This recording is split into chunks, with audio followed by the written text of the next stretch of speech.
Innal hamdalillah nahmaduhu wa nasta'inuhu wa nastaghfiruh wa na'udzu billahi min shururi anfusina wa min sayyiati a'malina may yahdihillahu fala mudhillalahu wa may yudlil fala hadiyalah wa asyhadu an la ilaha illallah wahdahu la syarikalah wa asyhadu anna Muhammadan abduhu wa rasuluh la nabiyya ba'dah. Puji bagi Allah Subhanahu wa taala yang pada malam hari ini Allah Subhanahu wa taala masih berikan kita nikmat untuk berjumpa dengan waktu-waktu yang terbaik, yaitu bulan-bulan haram ya. Jadi sekarang kita tiba di bulan-bulan haram yang kata Allah Subhanahu wa taala, inna iddatash syuhur indallah 12 syahran fi kitabillah. Jumlah bulan di sisi Allah Subhanahu wa taala ada 12 bulan.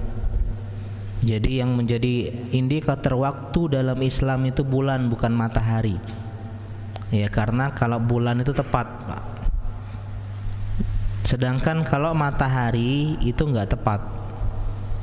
Beberapa ratus tahun silam Julius Caesar, ya, penguasa Romawi, pernah merevisi tanggal. Karena kalau pakai kalender Masehi atau Syamsiyah itu punya kelebihan sekian waktu, ya, koma, 0, kalau kita. Yang kalau 0, ini terus dibiarkan akan menjadi 1. Jadi direvisi, misalnya hari ini seharusnya tanggal 16 Juni, kita revisi jadi 20 Juni gitu. Kenapa? Karena tidak tepat. Sedangkan dalam Islam yang jadi indikator adalah bulan. Sepertiganya yaitu 4 bulan, kata Allah Subhanahu wa taala, minha arbatun hurum. Di antara 12 tadi ada 4 bulan spesial. Tapi bulan ini banyak dilupakan, Pak. Kita taunya cuman bulan Ramadan. Yang tidak kenal dengan bulan-bulan haram. Padahal bulan-bulan haram juga spesial. Ya, bukan cuman martabak yang spesial. Ya, tapi juga ada bulan-bulan yang kata Allah ashhurul hurum dzalika dinul qayyim fala tadlimu fihinna anfusakum. Jangan kalian berbuat zalim dengan dosa dan maksiat di bulan tersebut. Kenapa? Spesial. Berbuat dosa di pasar dengan di masjid beda, Pak. Lebih parah mana? Masjid. Kenapa? Masjid tempat spesial. Berbuat mencuri di pasar Prabu Mule beda dosanya dengan mencuri di Masjid Nabawi atau di daerah haram Mekah dan Madinah. Kenapa? Karena di situ tempatnya spesial. Jadi kalau spesial jangan berbuat zalim di sini, artinya kata para ulama amal keburukan dilipat gandakan. Bukan berarti boleh berbuat zalim di luar bulan haram, bukan, tapi lebih double ya dosanya ketika di luar bulan ya atau dalam bulan haram. Konsekuensinya ketika dosa dilipat gandakan, begitu juga kebaikan, kata para ulama. Kebaikan-kebaikan juga dilipat gandakan ya, dilipat gandakan menjadi berlipat ganda. Jadi pengajian di bulan-bulan haram beda pahalanya dibandingkan dengan pengajian di bulan-bulan haram. Kenapa ada bulan-bulan haram? Allah pengen menjaga pola Ramadan kita, Pak. Kita bulan Ramadan, Masya Allah ibadahnya luar biasa. Ya, kita sholat bukan cuman yang wajib, Pak. Sholat malam bukan cuman 1, 3 rakaat, 11 rakaat. Bukan cuman sehari 2 hari, 30 hari. Luar biasa. Kita berpuasa bukan cuman puasa 1 hari 2 hari, 30 hari kita berpuasa. Sedekah, lebih lagi sedekah kita yang dulunya baca Quran gak pernah, Quran kita baca sampai khatam di bulan Ramadan. Nah, Allah pengen kita tuh jaga pola tersebut, sehingga sebulan pasca Ramadan Allah berikan kita 3 bulan spesial. Kenapa 3 berturut-turut? Karena satunya terpisah. Kata Nabi SAW, salah satu mutawaliyat, 3 berturut-turut dari bulan sekarang, Zulqa'dah. Ya, Zulqa'dah dari kata qa'dah. Apa arti qa'dah? Qa'ada yaq'udu Ada yang tahu arti qa'ada yaqudu?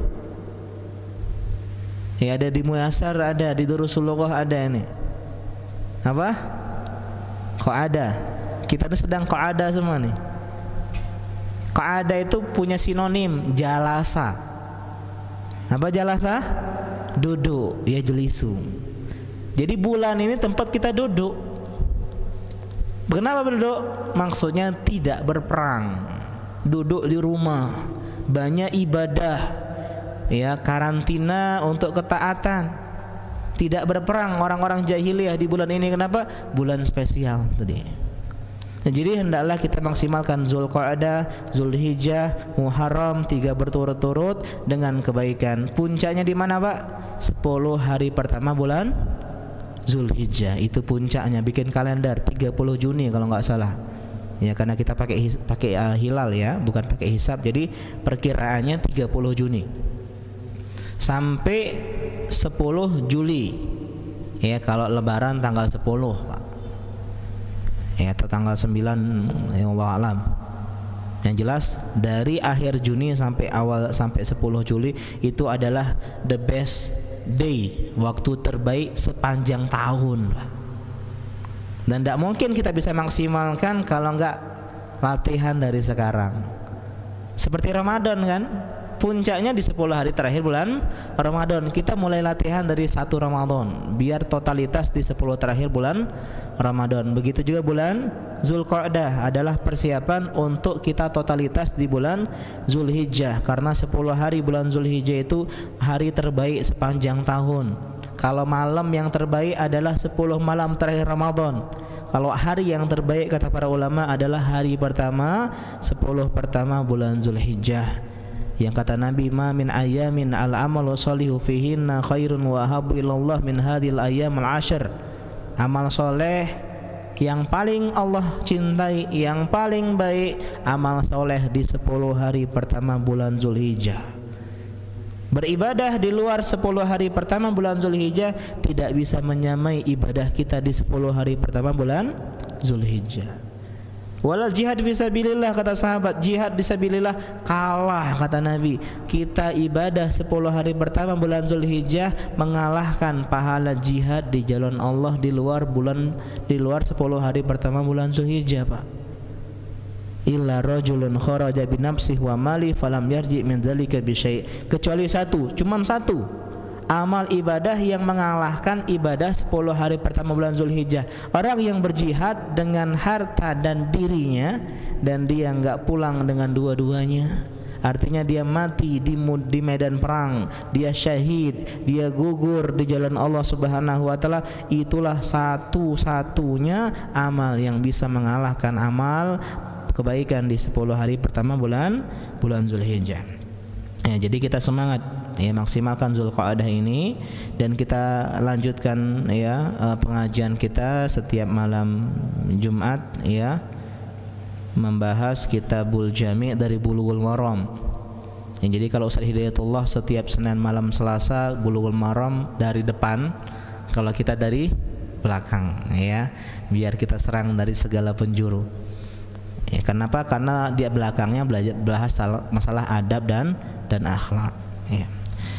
Pada pertemuan yang lalu sudah kita bahas hadis ke-11 dan 12. Ya, karena kemarin hujan jadi banyak yang tidak menyimak. Kita bahas tentang yang pertama adalah larangan mukul wajah. Larangan mukul wajah termasuk main tinju. Ya, larangan tinju. Kenapa tinju dilarang? Karena mukul wajah. Kemudian hadis yang ke-12 kita bahas kemarin tentang larangan marah, jangan marah.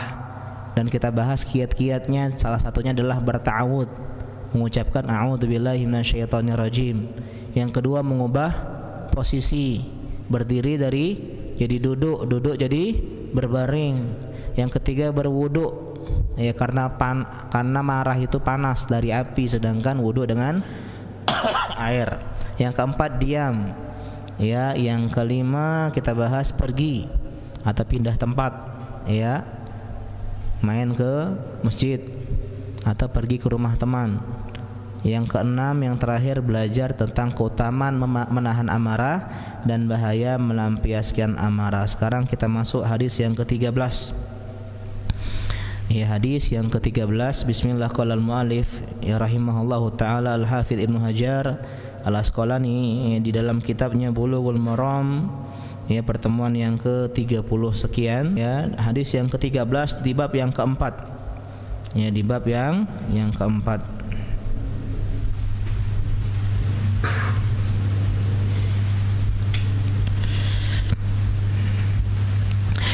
Wa an Khawlah al-Ansariyah, kata beliau dari sahabiah Khawlah. Ini nama seorang sahabiah, dia adalah Khawlah al-Ansariyah. Sebagian kita kalau nyari nama, Ustaz tolong cariin nama. Ya, sebenarnya gampang Pak, cari nama sahabat atau nama nabi atau nama orang-orang soleh. Ya, nggak usah cari yang paling aneh, jangan. Ya, ini yang paling aneh, yang paling nggak ada duanya. Enggak, dulu sahabat namanya sama, Muhammad, Abdullah. Ya, yang membedakan adalah bin dan bintinya. Ya, ini Muhammad bin Abi Bakar. Ya, misalnya ini Abdullah bin Umar, ini Abdullah bin Abbas, dan seterusnya. Jadi Khawlah adalah sahabiyah binti Qais. Beliau masuk Islam di Yathrib karena Ansoriyah, dari Ansor. Karena sahabat itu Pak dibagi jadi dua kelompok. Yang pertama namanya Muhajirin. Muhajirin adalah orang dari Mekah hijrah ke Madinah. Itu Muhajirin, orang yang berpindah. Ya, dari Palembang ke Prabu, Muhajirin. Ya, saya termasuk Muhajirin. Ya, secara bahasa artinya pindah. Ansor artinya adalah orang penduduk Yathrib Madinah yang Ansor menolong dan membela Nabi. Ya, jadi asli Madinah. Muhajirin kebanyakan dari Mekah. Sedangkan Ansoriyah artinya orang ini tinggal di Madinah. Radhiyallahu taala anha, beliau ikut baiat Aqabah yang kedua. Ya, di tahun ke-13 Hijriah. Kemudian tahun ke-14 Nabi hijrah ke Madinah. Dan beliau membaiat cuma 2 perempuan yang ikut baiat, ya. Dan dua-duanya tidak dijabat tangan oleh Nabi sallallahu alaihi wasallam. Beliau menikah dengan Hamzah bin Abdul Muttalib. Siapa Hamzah? Siapa Nabi? Paman Nabi. Paman Nabi yang masuk Islam 2, Hamzah dan Abbas. Hamzah dan Abbas. Kemudian ketika Hamzah gugur di medan perang, beliau gugur di medan apa? Di perang apa? Hamzah? Perang Uhud di tahun ke-3 Hijriah. Ya, mungkin kita di Madinah kan di Al-Madinah kan selesai pengajian, Pak, ya. Ya, mungkin kita bahas sirah Nabi saja mungkin. Ya, sirah Nabawiyah, karena juga beliau bilang di Al-Madinah belum pernah ada pengajian sirah Nabi, dan saya pengen melatih storytelling. Ya. Jadi belajar sejarah Nabi ini pelajaran yang penting tapi jarang. Karena pertanyaan malaikat Mungkar dan Nakir itu 3. Siapa Tuhanmu? Mengenal Allah, belajar tauhid. Insyaallah Bapak-bapak semua belajar tauhid. Ya, tauhid yang 3, rukun iman yang 6, dan pelajari semua insyaallah, saya husnuzon. Yang kedua adalah mengenal madinuka, agama Allah, Islam. Udah belajar fikih, Pak. Ya, di sini Masya Allah sampai fikih talak sama Ustaz Hidayatullah. Ya, udah jauh itu. Di sana juga ada bahas fikih salat, itaharah, salat, zakat, puasa, haji. Insya Allah kita belajar, udah pernah belajar lah. Tapi jarang kita yang ketiga, man nabiyuka, siapa Rasulullah sallallahu alaihi wasallam, nabimu. Kita sedikit di antara kita yang khatam dari lahir sampai meninggal. Ya, khatam kita biasanya ya tentang perjalanan karir pemain sepak bola. Ya, atau misalnya apa, artis. Ya, atau misalnya khatam update tentang siapa istri fulan artis, siapa anak istri fulan artis. Tapi jarang di antara kita yang tahu berapa istri Nabi. 11. Sebutin siapa saja, enggak tahu. Tapi istri Raffi Ahmad kita tahu, ya. Anak Nabi siapa saja, waduh nggak tahu. Sedangkan anak Ayah Ayu Ting Ting kita tahu. Ya, sehingga apa? Sehingga kita belajar ya mungkin sirah Nabi, ya, tapi belum fik ya. Beliau kemudian menikah dengan Hanzalah bin Nu'man. Karena diantara kebiasaan para sahabat dahulu, kalau ada janda dari teman diselamatkan, Pak. Ya. Kalau kita paling apalagi kalau istri ustadz, misalnya ustadznya meninggal, ustadz lain untuk menyelamatkan susah. Ya, atau misalnya teman-teman ini ya, teman nongkrong, ada temannya meninggal, teman yang lain menyelamatkan berat, ya. Karena kita juga penakut semua ya, karena cukup satu. Kalau di sahabat kan biasa ya. Maksudnya bagi yang mungkin dia juga duda atau enggak ini apa atau belum menikah dan semisal. Beliau mengatakan qala Rasulullah sallallahu alaihi wasallam inna rijalan yatakhawwaduna fi malillah bi ghairi haqq falahumun naru yaumal qiyamah. Sesungguhnya ada orang-orang, kata beliau, yatakhawwadun, yang menenggelamkan diri, menceburkan diri di dalam hartanya Allah tanpa hak, dengan cara yang tidak benar. Maka mereka akan mendapatkan neraka di hari kiamat. Rawahu al-Bukhari, akhrajahu al-Bukhari. Hadisnya sahih, riwayat Muhammad ibn Ismail al-Bukhari rahimahullahu taala. Jadi maksud menenggelamkan diri ke dalam harta adalah menceburkan diri ke dalam pengelolaan harta. Kenapa? Karena bermata dua, Pak. Sebagaimana kita ketahui, sesuatu yang enak luar biasa punya konsekuensi besar. Lebih enak naik pesawat atau naik motor, Pak? Naik pesawat, tapi konsekuensinya kalau kecelakaan udah insya Allah dipastikan hampir meninggal. Tapi kalau motor kecelakaan mungkin lecet-lecet, ya. Artinya apa? Semakin kita pengen kebaikan yang besar, konsekuensinya juga besar. Jadi ustadz mungkin enak menyampaikan dakwah, ya, tapi ketika dia tidak ikhlas, bahaya. Orang pertama masuk neraka. Orang yang dekat dengan ilmu, sering hadir pengajian, masya Allah pahalanya banyak. Tapi kalau dia salah, cacat niatnya, bisa masuk ke dalam neraka Allah Subhanahu wa taala. Mengelola harta umat luar biasa kenikmatannya. Dia bangun masjid, dia kumpulkan harta umat untuk bangun masjid, pahalanya dia. Tapi ketika dia tidak benar, maka diancam oleh Allah dengan neraka, ya. Jadi ancaman ini adalah bagi orang yang bukan yang mengelola harta umat, Pak, tapi mengelola harta umat dengan cara yang tidak benar. Ya, contohnya tidak sesuai dengan prosedur, tidak amanah. Ya, mendapatkan misalnya harta umat 10 juta, ya 2 jutanya masuk kantong misalnya. Biasanya sering terjadi di luar sana, Pak. Ya, bansos dikorupsikan harta umat itu. Apalagi ya, haji dikorupsi, nggak tahu haji ya, atau pokoknya Al-Quran pernah dulu, Al-Quran dikorupsi. Itu kan harta umat. Sehingga apa? Sehingga ini adalah ancaman bagi orang-orang yang tidak amanah ketika mengelola harta umat. Ingat kata Nabi tadi, fi malillah, hartanya Allah. Ini penting, Pak. Harta itu adalah milik Allah. Kita hanya dititipi saja. Kata Allah, wa atuhum min malillahi alladzi atakum, An-Nur 33. Wahai orang-orang yang beriman, berikanlah mereka budak-budak yang beriman yang pengen membebaskan diri, yang pengen menikah, berikanlah mereka. Kalau mereka enggak cukup harta, uang dari harta Allah yang Allah berikan kepada kalian. Allah bilang apa? Hartanya Allah. Terus kenapa di tangan kita? Al-Hadid ayat ke-7, wa anfiqu mimma ja'alakum mustakhlafina fi, sedekahkan harta yang Allah jadikan kalian cuman dititipi saja. Ustadz, kalau hartanya Allah ngapa di tangan aku? Kau tuh dititipi. Kalau kita paham konsep ini enak Pak. Kenapa ini enggak boleh? Hartanya Allah. Kenapa saya harus zakat? Kan harta saya, hartanya Allah.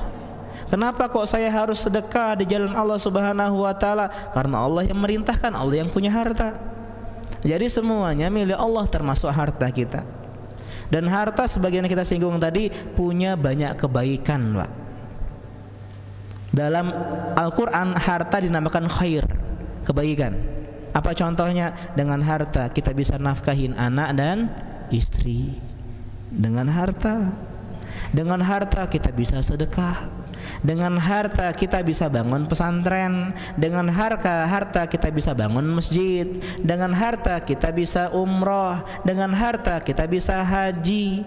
Dengan harta kita bisa kurban. Artinya harta ini membawa kebaikan yang banyak untuk akhirat kita. Dengan harta kita bisa menuntut ilmu. Kan butuh bensin ke sini, Pak. Ya. Yang beli buku butuh harta untuk beli buku. Yang menyekolahin anak ke pesantren butuh harta. Yang pengen berdakwah pun butuh harta. Sehingga apa? Sehingga harta disebut Allah dalam Al-Quran sebagai kebaikan. Wa innahu lihubbil khair lasyadid. Manusia itu mencintai khair dengan cinta yang sangat besar. Maksud khair sini adalah kebaikan. Maksudnya kebaikan itu berupa harta. Kenapa kita cinta dengan harta? Ya, karena mendatangkan kebaikan dalam dunia dan akhirat kita. Tadi ya, bermata dua.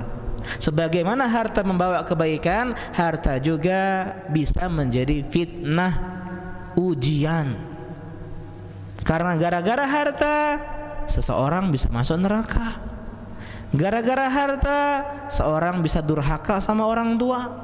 Gara-gara harta seorang bisa saling membunuh.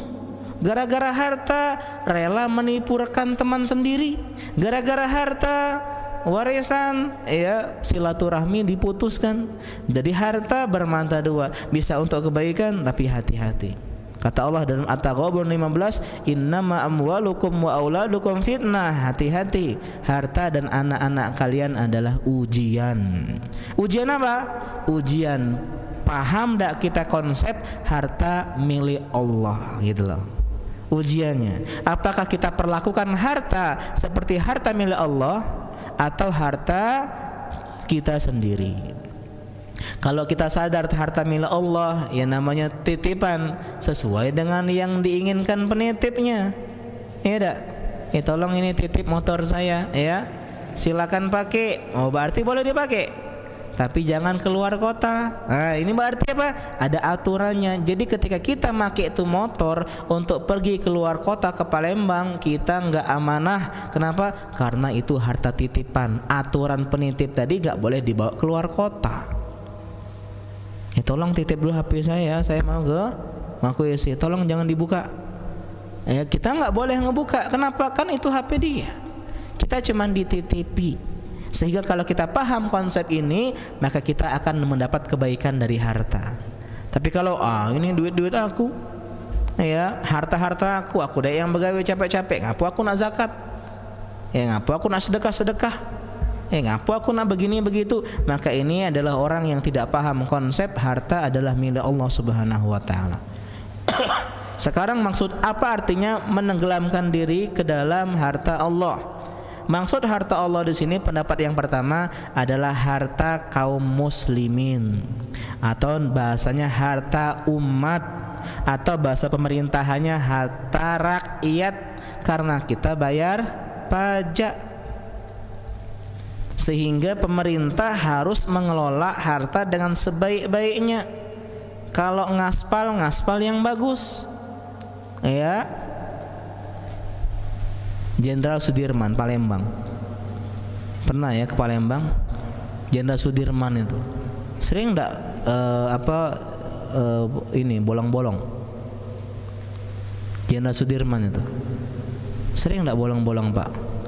Anak ya 7 tahun dakwah di sana, alhamdulillah jarang bolong-bolong Jenderal Sudirman. Tapi kalau mulai jenderal jalan-jalan kota, jalan-jalan yang lain, kok banyak bolong-bolong? Sebenarnya kita udah bisa. bisa bikin aspal yang bagus. Tapi tadi karena sebagian ya, semoga sebagian orang tidak paham hadis ini, Pak. Jadi apa? Wah, kalau bagus nggak ada pengecoran ulang, nggak ada proyek tambahan, nggak bisa itu ya. Jadi maksudnya adalah harta hal ini pemerintah atau pihak yang mengelola harta negara atau rakyat hendaknya untuk kepentingan rakyat. Di antara contoh tidak benar kata para ulama, tidak sesuai dengan peruntukannya. Ini misal PNS, ada PNS di sini dapat uang untuk dinas, ya keluar kota 3 hari dapat sekian 1 juta misalnya untuk dinas. Ya ada kerja kantor ke Jakarta 3 hari, dia nggak ke Jakarta, Pak, dia ke Lampung. Ya kemudian dia ke pantai, kemudian jalan-jalan, terus dia bilang sama temannya yang ikut, tolong absenin saya ya. Nah, ini banyak seperti ini. Maka ini termasuk orang yang diancam dalam hadis ini, menenggelamkan diri ke dalam harta dengan cara tidak benar. Contoh donasi operasional masjid, untuk pengajian masjid, untuk maintenance listrik, air masjid, nggak boleh kita gunakan untuk fakir miskin atau untuk janda-janda, nggak amanah. Karena kita buka untuk apa tadi? Donasi masjid. Donasi Ramadan, alhamdulillah Ustaz banyak kelebihan harta Ramadan, jangan kita gunakan untuk beli kendaraan kantor atau kendaraan perusahaan, karena orang donasi niatnya untuk Ramadan, kegiatan Ramadan, buka puasa bareng, pengajian Ramadan, sahur bersama, itikaf, apalagi ya hal-hal yang semisalnya. Donasi kurban misalnya, jangan untuk perbaikan WC masjid dan semisalnya, kecuali atas keridoan. Bapak, alhamdulillah nih donasi Ramadan kita masih ada sisa. Saya minta izin bapak-bapak, boleh enggak digunakan untuk bangun WC karena kita kurang WC misalnya. Maka ini boleh, keterbukaan, transparansi. Ya. Itu di antara poin contoh ya tidak amanah dalam mengelola harta umat. Yang kedua, mengambil tanpa hak atau bahasa kita korupsi. Saya pernah dengar sebuah lembaga kemanusiaan yang terkenal di Indonesia, ya, itu punya program bencana alam atau semisalnya, mereka mengambil 10% untuk biaya mereka tanpa ngomong kepada donatur. Kalau 10% cuma 100.000 Pak, dikit 10.000. Kalau 10% dari 10M, 1M. Itu banyak atau sedikit? Banyak. Bingung kita ngabisin 1M itu, Pak. Udah beli mobil, masih ada sisa. Udah beli rumah, masih ada sisa. Jadi penting kalau memang Ustadz kita butuh operasional, misalnya buka donasi bencana alam, maka jelaskan 5%, 10% untuk operasional. Kenapa? Karena kebencana alam butuh transportasi, butuh ongkos, itu.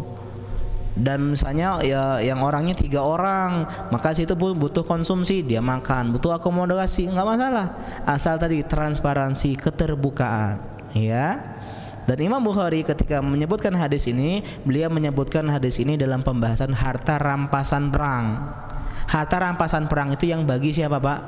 Rasulullah Shallallahu Alaihi Wasallam. Sekian kamu sekian, kamu sekian. Nah, nggak boleh mengambil harta rampasan perang tanpa pembagian dari pemimpin ketika itu, pemerintah.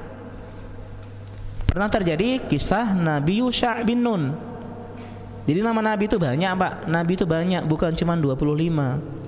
Ada Nabi Yusha' bin Nun, ada Nabi Daniel, ada Nabi Samuel, ada nama Nabi Syith, ada sebagian riwayat.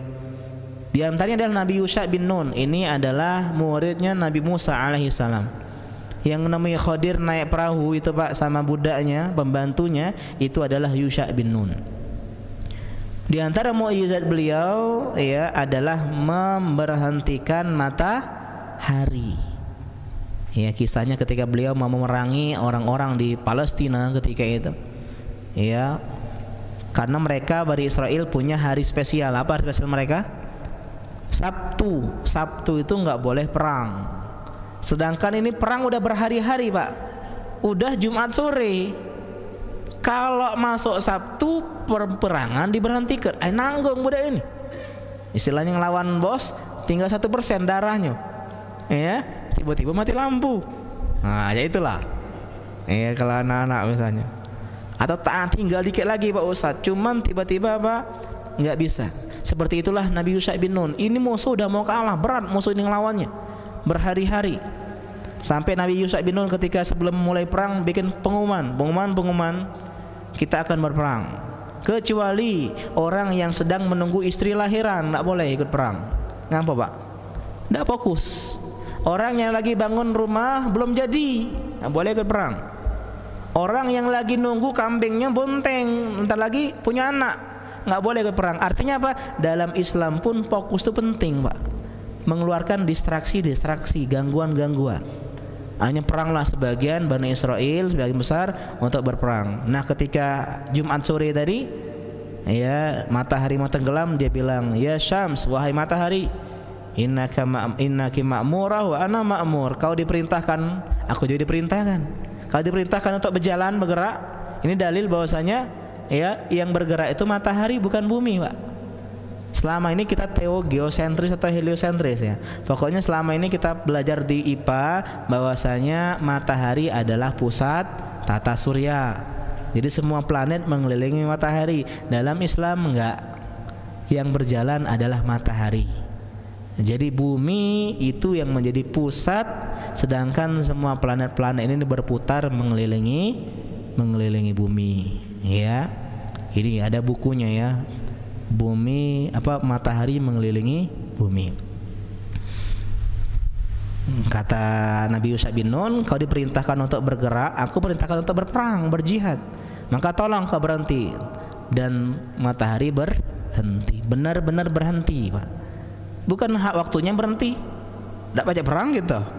Mataharinya yang berhenti, manusianya masih berperang. Ketika mereka musuh sudah kalah, baru matahari berjalan lagi. Nah ketika itu zaman dulu Pak, jihad perang itu benar-benar ikhlas karena Allah. Kenapa? Nggak boleh ngambil harta rampasan perang, sama sekali nggak boleh. Meskipun cuman satu pedang atau cuman sedikit harta, dikumpulkan semuanya.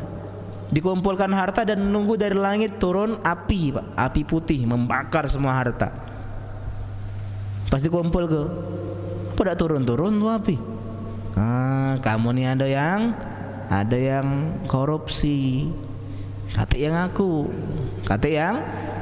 Akhirnya setiap kelompok ada panglimanya kan, komandannya, divisi-divisinya maju ke depan, salaman. Nah, nyangkut. Berarti di kelompok kau nih ada yang korupsi. Masih ada galak ngaku, salaman tiap orang. Nah, nyangkut. Keluar ternyata emas, emas yang dia kantongi bahasa kita. Ketika diletakkan ke tempat kumpulan harta, barulah api turun membakar harta-harta tersebut. Jadi nggak boleh mengambil tanpa hak.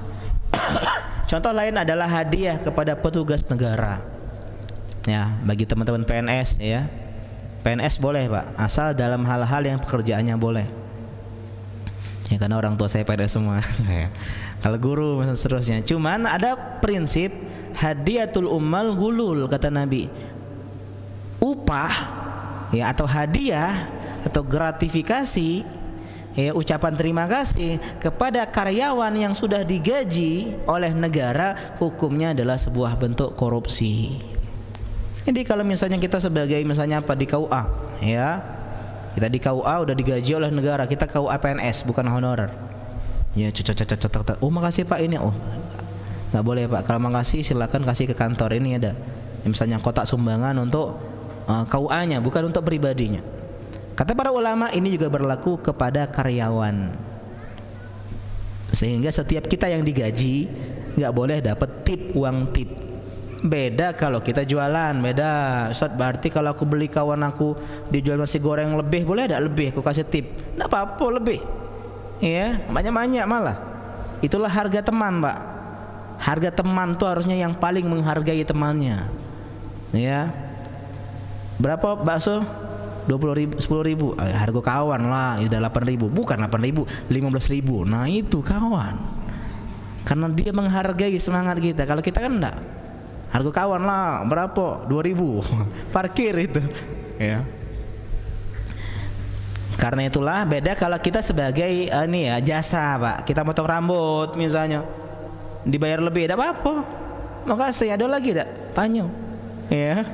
Atau misalnya kita jasa-jasa yang lain, kita misalnya bengkel, atau kita misalnya servis laptop, HP, misalnya dapat, nggak masalah. Yang kita bahas adalah orang yang jadi karyawan, yang sudah digaji oleh perusahaan, apalagi negara, apalagi negara.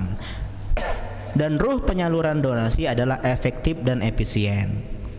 Ini ruh donasi umat adalah efektif dan efisien. Sehingga kalau kita tadi disuruh untuk memperbaiki jalan, carilah aspal yang paling bagus. Kalau kita misalnya disuruh untuk beli mobil, ya, untuk kantor kita, carilah mobil yang paling bagus dan efisien. Bagus, murah, lebih bagus, ya. Meskipun mahal nggak masalah kalau untuk kepentingan umat. Kalau untuk kepentingan pribadi, maka lihat yang paling efisien. Contoh donasi, alhamdulillah, ya, kita buka, Ustaz, kayaknya kita butuh ini, Ustaz, butuh mobil. Untuk apa? Untuk operasional Masjid Anwar Azam Masruni. Wah, dibuka donasi, alhamdulillah. Untuk apa? Untuk ngantar-ngantar Ustaz yang ngisi kajian di dalam kota. Yang dibeli apa? Fortuner. Ini jangan, ini enggak efisien. Kenapa? Uang umat, cukuplah beli, ya, yang apa, beli second, kemudian yang mungkin Avanza atau yang yang kecil misalnya. Kenapa? Yang penting sesuai dengan peruntukannya. Kecuali Ustadz ini ya untuk luar kota, jemput-jemput, kemudian ustadznya tinggal di pedalaman, naik gunung, mendaki lembah, sehingga butuh yang touring, mobil touring dan semisalnya, maka itu efisien sesuai dengan tempatnya, ya. Atau donasi Ustadz konsumsi panitia, alhamdulillah, ya, makannya di mana, ya, minumnya Starbucks, jangan, ya, minumnya kopi-kopi biasa baik, kopi-kopi hitam, kopi-kopi saset dan semisalnya. Nggak usah beli Starbucks, ayo kita ini ya penutupan panitia kurban, ayo apa kita minum di mana, di Starbucks. Enggak. Kenapa? Itu duit umat, beda dengan duit pribadi, Pak. Kalau pribadi lajulah, kau nak beli ini dan beli termos, oh Ustadz itu beli mobil bagus, tak apa, duit dia. Ya, yang salah adalah duit untuk kepentingan umat. Ya, Allah Taala alam. Ini pendapat yang pertama, harta umat. Ustadz kalau gitu aku udah galak ngurus dakwah, Ustadz. Donasi kurban, donasi masjid, dak galak lagi aku, Ustadz. Ngapa? Bahaya, neraka. Tapi itulah kalau kita bisa amanah, luar biasa, Pak. Capek ngurus donasi umat itu, bukan lemah. Karena itu anak nggak pernah ngurus donasi umat, Pak. Anak cuma nge-share donasi umat, ya, tukang share anak ini. Ya, megang duitnya nggak pernah. Tukang share saja. Ya, tukang share. Anak pernah dikritik oleh sebagian orang. Itakillah akhi, katanya. Ente donasi minta-minta untuk kepentingan ente sendiri. Waktu itu donasi laptop media, itu udah lama, 2 tahun lalu, 3 tahun lalu. Masa? Karena konfirmasinya ke anak ketika itu, anak bilang itu bukan untuk aku, itu tuh untuk pesantren, untuk TU, untuk media. Anak nyingoknya udah pernah dalam hati aku, megangnya nyentuh mana pernah. Nah, sampaikan baik-baik karena memang sensitif, Pak. Wajar aja sebagian ustadz mengharamkan donasi dalam tanda kutip karena banyak enggak amanah, bukan mutlak mengharamkan.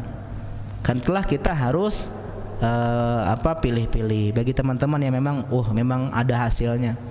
Ya, Allah Taala alam. Ini pendapat yang pertama. Jadi tetap ya, semangat teman-teman yang mengelola harta ya umat ya dengan amanah, ini bagus sekali pahalanya. Kenapa? Termasuk amal jariyah.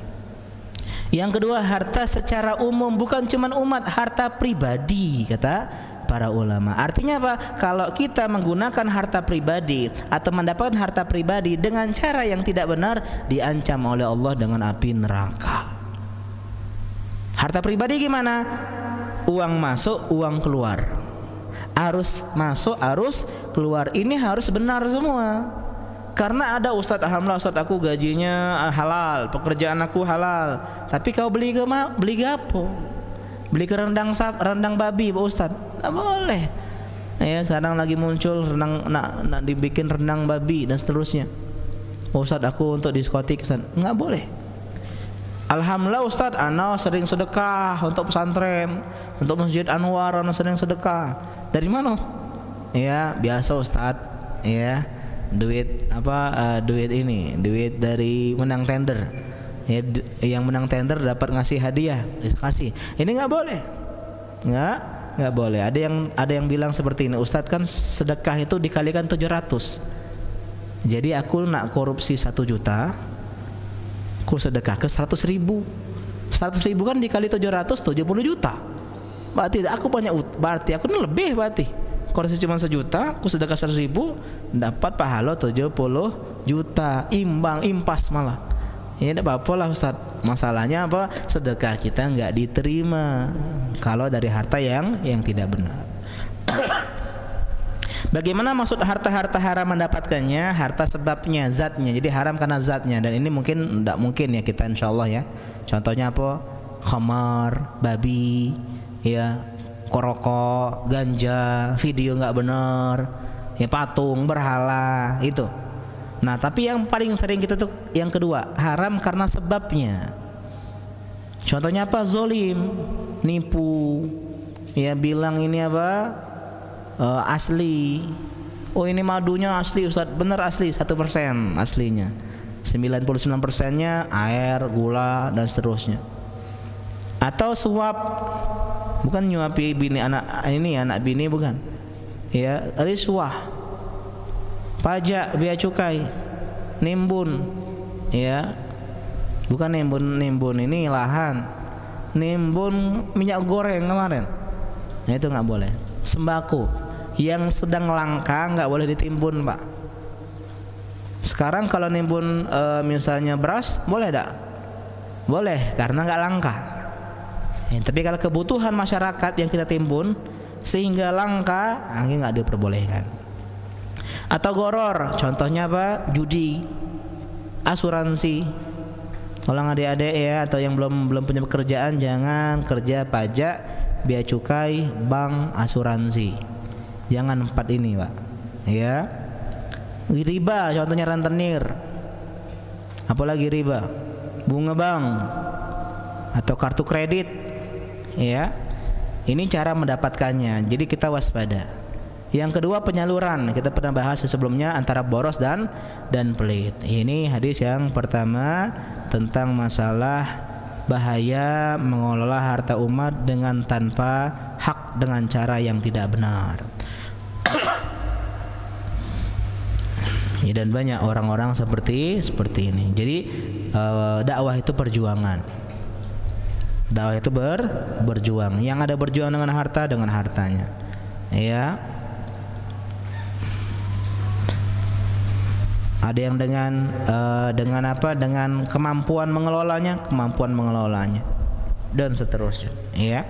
Kemudian yang ke-14 sekarang hadis yang selanjutnya, hadis yang kedua pada malam hari ini tentang kezaliman, dan kezaliman sudah pernah kita bahas di hadis yang ketiga, Pak. Ya, di bab ini judul di YouTube judulnya kalau nggak salah kezaliman adalah kegelapan. Sudah kita bahas sebelumnya. Bagi yang nggak hadir bisa disimak. Ya. Wa an Abi Dzar, dari sahabat yang mulia Abu Dzar, ya, Jundub bin Junadah. Nah, Abu Dzar ini pernah dinasihati Nabi untuk tidak mengelola harta karena orangnya lemah. Jadi Pak, kita ini punya kekurangan semuanya. Kita tahu kekurangan kita di mana, maka lihatlah kekurangan dan jauhi kekurangan tersebut. Contoh, Ustaz, ana ini Ustaz ya, kalau masalah duit itu tidak pulau Ustaz. Wih, tapi kalau masalah cewek Ustaz, astagfirullah, pacaknya aku lebih lemah, ditaro ya dengan harta banyak depan sono dak nian ku paling meskipun 10.000. Wih, tapi kalau sama betino Ustaz dilip berdua benar terkejut aku. Ya panas dingin seterusnya misalnya. Ya, jadi ada orang yang tahu kelemahan di wanita, maka jangan dekati pintu itu. Ustaz, anak kalau betino dak pulo ya, soalnya bina aku belaga. Wih, cuman kalau duit itu dak tahu lah aku ya.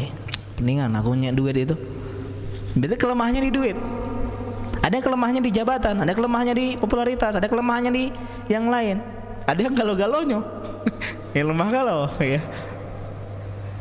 maka hendaklah kita mewanti-wanti diri kita, ya. Dan memang berat bagi laki-laki secara umum adalah wanita, bagi kaum muslimin secara umum adalah harta, ya, dan semisalnya. Kalau perempuan harta dominannya, kalau kita ya wanita, dan seterusnya. Ini masalah kezaliman. Kita kembali masalah kezaliman Abu Dzar tadi, ya, Abu Dzar. Dan Abu Dzar lemah dalam kepemimpinan dan harta. Maka beliau nasihati, kau jangan jadi pemimpin meskipun cuman mimpin si kau uang. Meskipun pemimpin musafir, Pak. Misalnya kita safar bertiga, kan wajib milih si kau jadi pemimpin.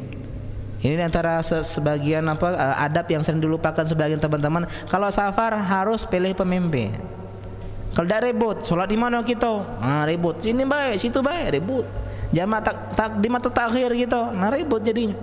Tapi kalau di pemimpin, cak mana, Pak? Ya, kita bagusnya jamaah takhir ya, biar pacak tidur gitu. Ya, di mobil di pacak tidur bagus, tak apa masalah. Ya, sholat di mana gitu? Situ baik, soalnya situ lemak, isinya bersih banyak, ya. Soalnya sakit perut galau gitu nih, makan pedas tadi, bagus. Ya, jadi pemimpin meskipun pemimpin skala safar yang hanya sebentar, kan? Enggak berhari-hari. Cuman pergi ke Palembang bolak-balik misalnya. Atau mengelola harta anak yatim, kata beliau di sini. Ini pun perlu pengelolaan yang kita bahas di hadis yang tadi. Ani Nabi sallallahu alaihi wasallam fi ma yarwihi an rabbih. Perhatikan, beliau mengatakan dari apa yang Nabi sampaikan dari Allah Subhanahu wa taala. Ini namanya hadis apa, Pak? Hadis qudsi. Pernah kita dengar dan kita pelajari hadis qudsi.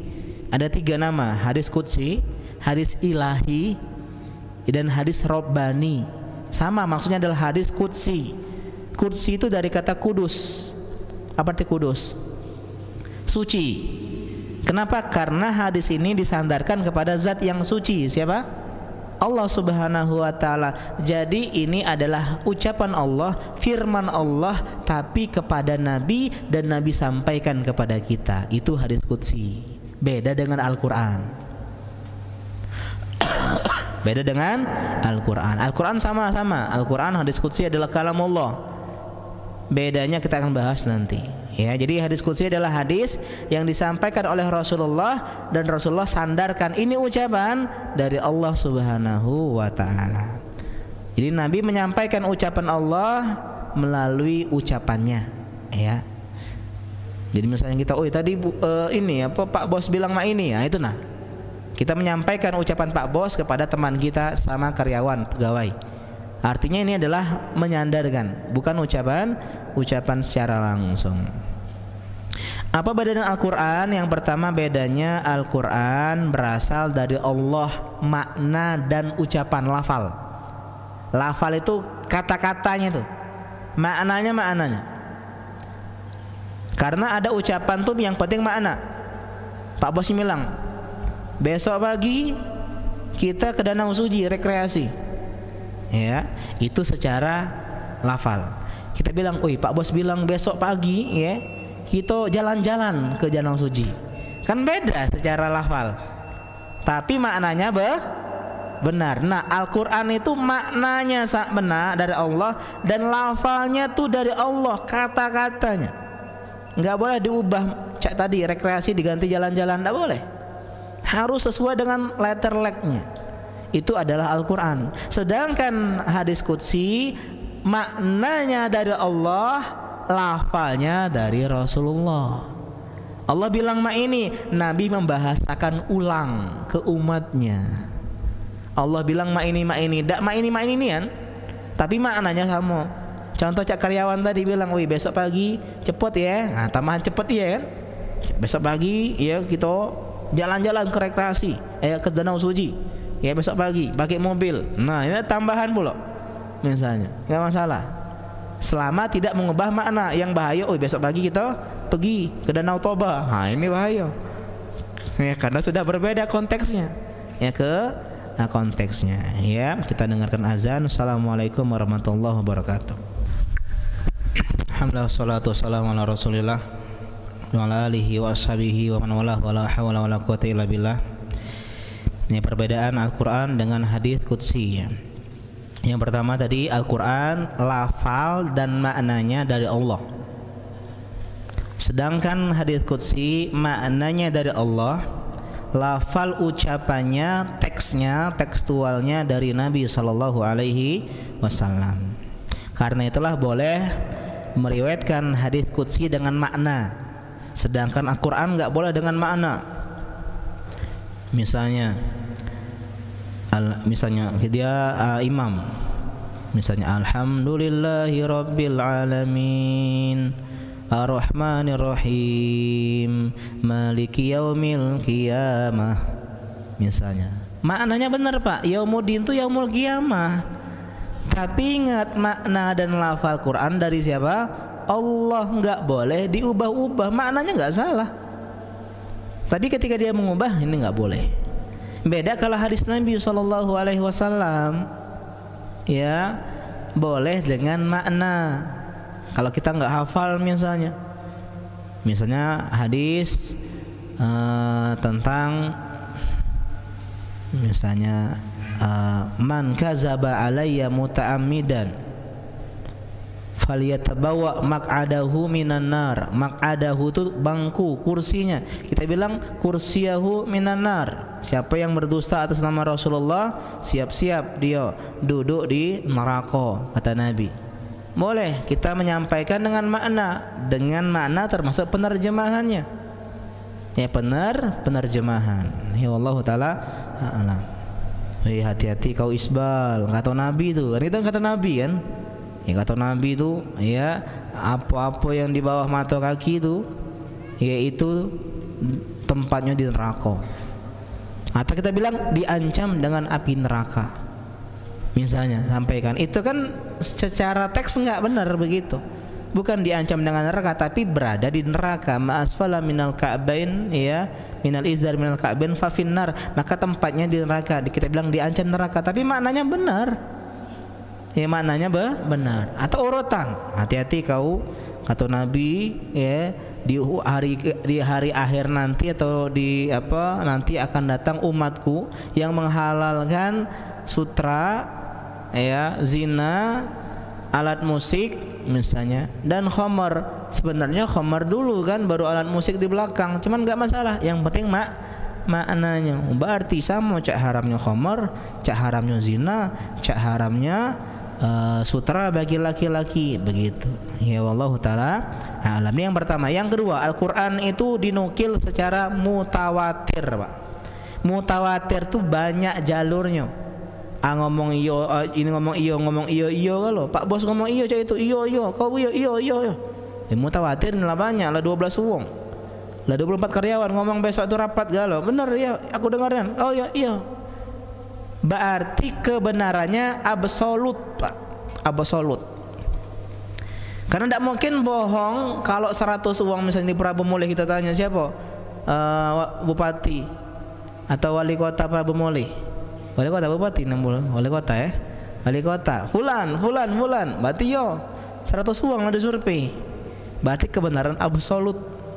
Beda cuman ahad itu artinya sedikit jalurnya.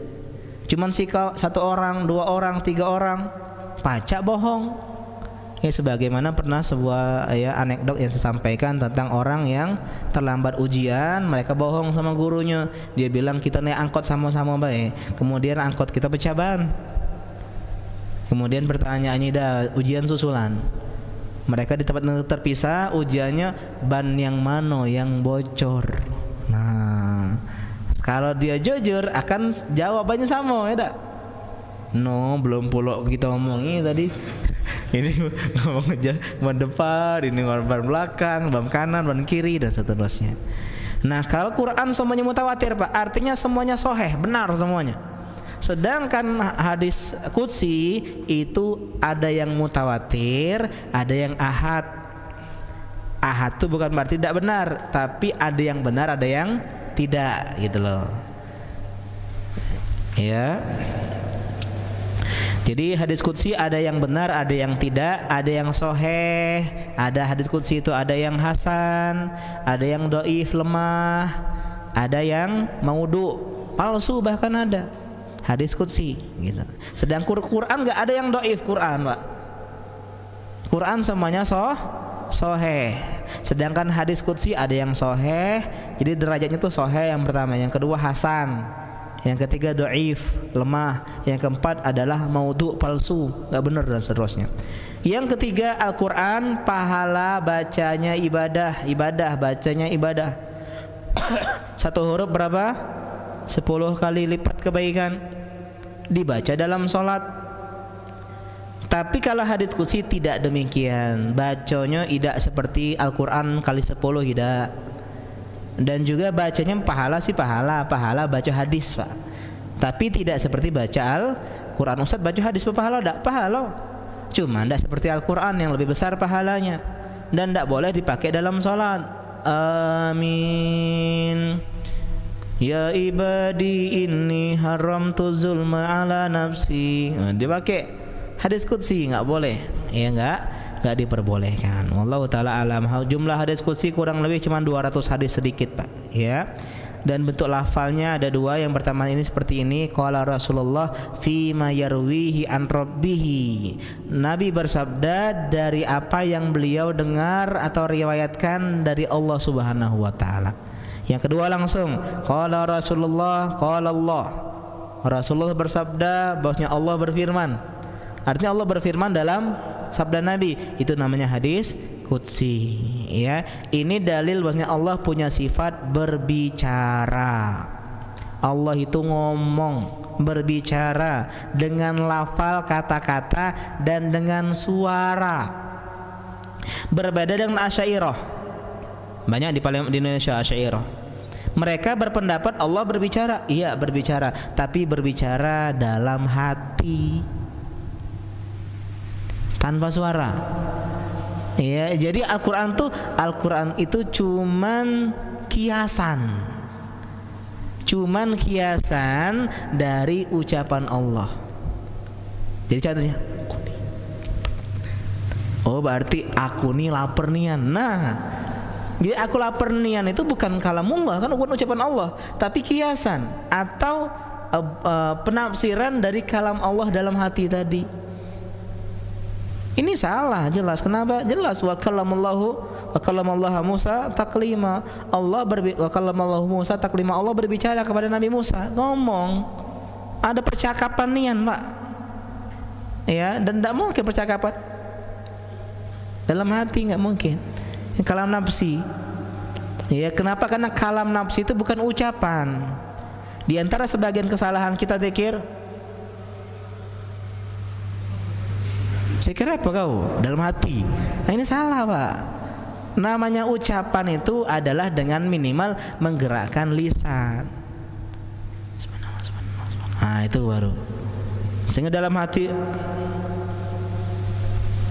kurang tepat. Minimal. Nah, itu. Ya. Jadi di antara kesalahan sebagian orang sholat dia dalam hati bacanya. Boleh tidak ngomong dalam hati ketika sholat? Oh, imam ini lambanya niam dalam hati. Panjang niam sholatnya. Boleh ada, Pak? Maksudnya batal tak sholatnya?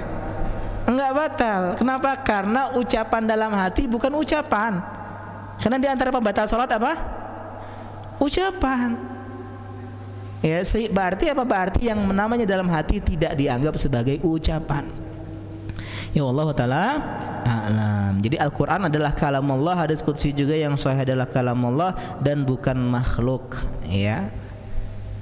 Dan gara-gara ini Imam Ahmad dicambuk. Ngapa Ustaz? Apa pentingnya, Ustaz?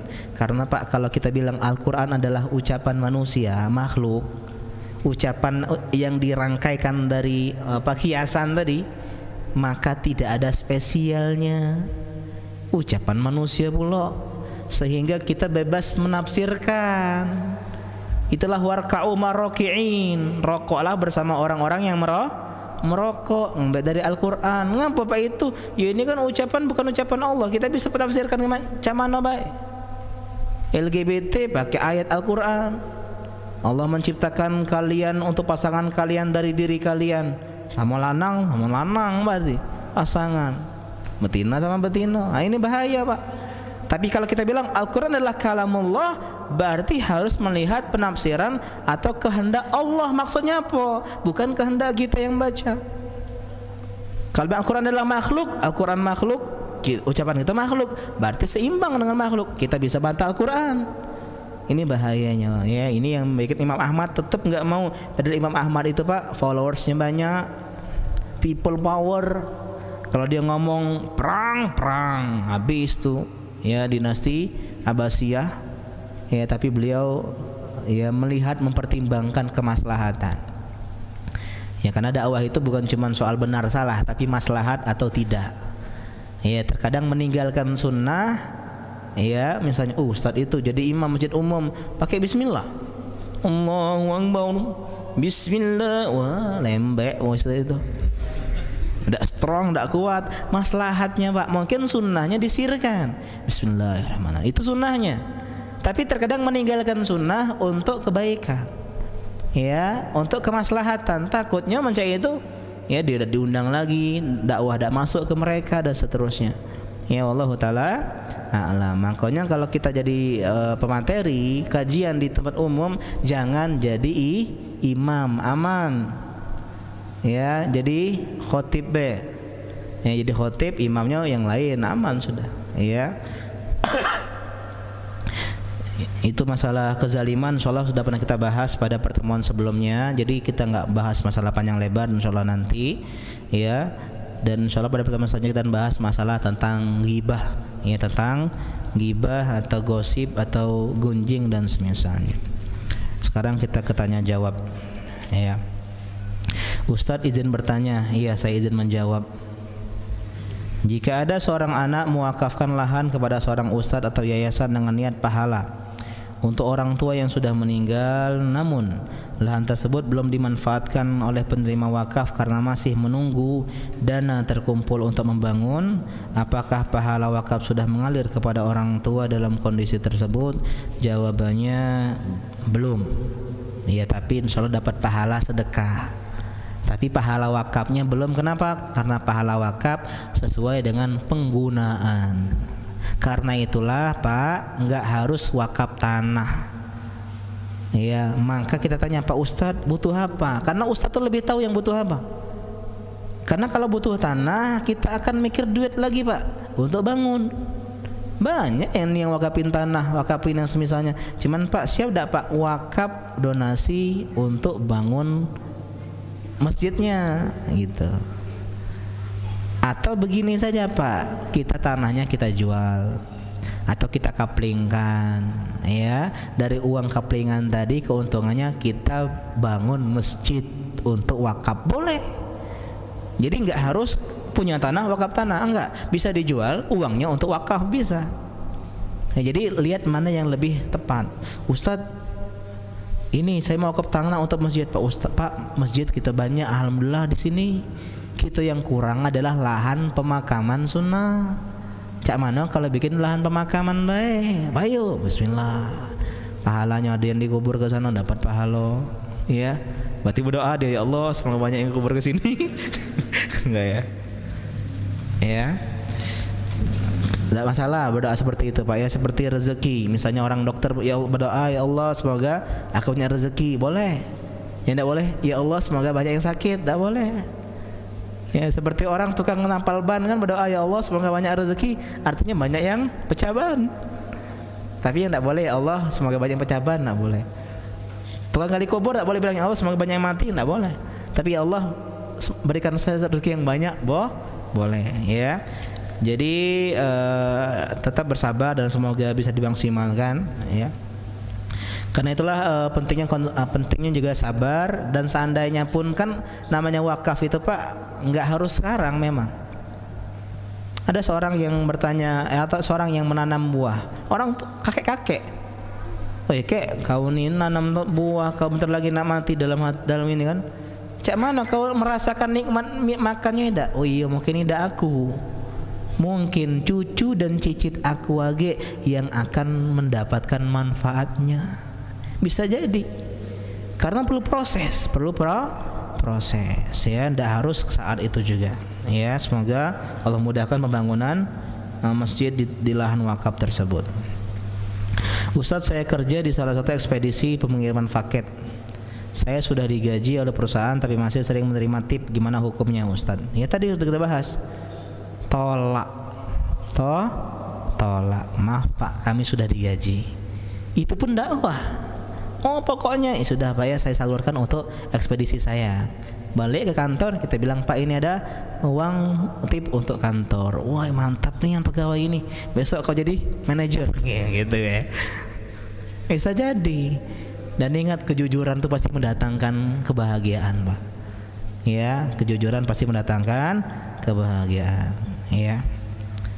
Justru apa? Justru kalau kita sering pakai tip, yang namanya perusahaan tuh di mana-mana hukum asalnya nggak suka pakai tip. Kenapa? Mengurangi kinerja. Kalau ada tip di semangat, maka tip tidak semangat. Kenapa? Karena sudah ada tip tadi. Karena itulah bagusnya ya adalah memang evaluasi kinerja dan penggajian sesuai dengan kinerja. Ini Masya Allah semangat, datang semangat terus, semangat, tambahin gajinya dan seterusnya. Kalau kita gajinya besar, kita nggak butuh tips. Ya, kita nggak bisa ini. Dan memang ini ya. Dan tadi kalaupun emang ada dapat tip, maka itu adalah uang kantor, karena kantor yang gaji kita, bukan uang kita pribadi. Ya, Allahu taala a'lam. Ya. Kecuali tip itu hadiah kita sebagai kawan. No, kau yang ngantri paket ini. Baik, masuk dulu. Makan kopi, makan bakwan, boleh. Kenapa? Karena sebagai tamu, bukan sebagai ekspedisinya. Ya, misalnya ada seorang ikhwan, dia ini sering ngasih ustadz makanan, kemudian masukin anak ke sana. Ya, jadi gurunya ini, kemudian ketika bagi rapot ngasih makanan yang biasa dia sering kasih. Artinya bukan karena status ustadznya, tapi sebagai status saling hadiah antara kaum muslimin, nggak masalah. Ya nggak masalah. Kan itulah bagusnya di pesantren. Contohnya kalau ada ngasih makanan itu dibawa ke kantor untuk dimakan bersama, bukan secara pribadi. Jadi kalau pengen ngasih hadiahlah ke perusahaan, ke kantor. Pak, kantor kamu bagusnya Pak, pelayanannya ini aku kasih hadiah. Itu yang berjasa kantornya. Mau syukuran ya, ini pesantren udah jadi anak aku, ini kasih hadiah untuk pesantrennya. Bukan untuk ustadz secara pribadi. Ya Allah taala a'lam ya. Demikian nggak ada pertanyaan lagi ya, kita akhiri. Subhanaka Allahumma bihamdika asyhadu an la ilaha illa anta astaghfiruka wa atubu ilaik. Assalamualaikum warahmatullahi wabarakatuh.